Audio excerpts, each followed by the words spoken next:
अस्सलाम वालेकुम everyone, welcome back to Magic Kitchen. आज मैं आपके साथ शेयर करूंगी बहुत ही मज़ेदार सी और सिंपल सी खिचड़ी की रेसिपी। दाल हो या खिचड़ी हो, अगर वो मज़ेदार है तो फिर वो गोश्त को भी पीछे छोड़ देती है। आपके खाने में मज़ा होना चाहिए, चाहे फिर वो दाल बनाएं या खिचड़ी बनाएं या फिर कुछ और।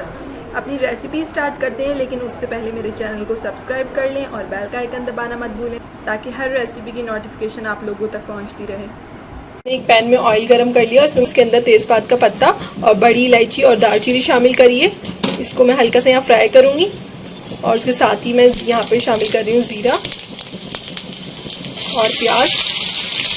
एक अदद दरमियानी साइज़ की मैंने प्याज ली और उसको बारीक काट लिया। अब इन सब चीज़ों को हमें साथ में अच्छे से फ्राई करना है।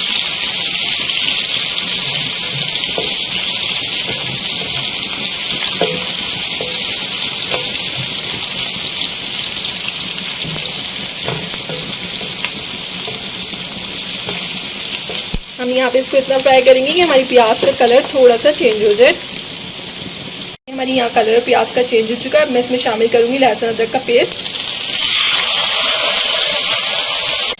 यहाँ पे मैंने 1 चम्मच लहसुन अदरक का पेस्ट शामिल किया है और इसको हम अच्छी तरह से भूनेंगे। यहाँ पे मैंने 1 कप दाल ली है, मूंग की दाल, और 2 कप मैंने यहाँ पे चावल लिए। इसको अच्छे से मैंने वॉश करके आधे घंटे के लिए पहले ही भिगो दिया था। हम इसमें अपने दाल चावल शामिल करेंगे।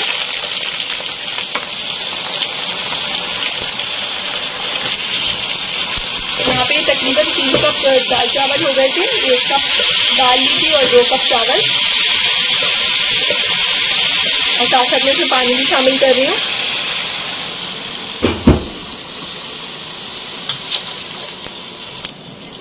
यहाँ पे तकरीबन मैंने 3 गिलास पानी शामिल किया और साथ में मैं इसके नमक भी शामिल करूँगी। अब हस्बे जायका नमक।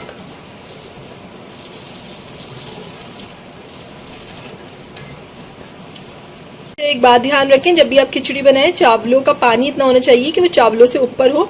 देख लें आप लोग किस तरह से है ये, मतलब चावलों से पानी ऊपर आ रहा हो हमारा। अब मैं इसको यहाँ थोड़ी सी देर पकाऊंगी, इतनी देर कि हमारे चावल गल जाए और हमारा पानी जो है वो खुश्क हो जाए इसमें। जी, जैसा कि आप लोग देख रहे हैं, हमारे चावलों का पानी बिल्कुल खुश्क हो गया है और यहाँ पे चावल भी तकरीबन गल गए हैं। अब इस कंडीशन जब ये आ जाएंगे तो फिर हम इसको लगाएंगे दम पे रखेंगे। अब हम इसको हल्की आंच पे बिल्कुल,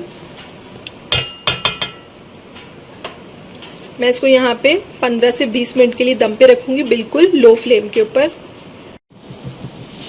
यहाँ हम अपनी खिचड़ी को चेक करेंगे और यहाँ ये बिल्कुल रेडी है। अब हम इसको डिश आउट करेंगे।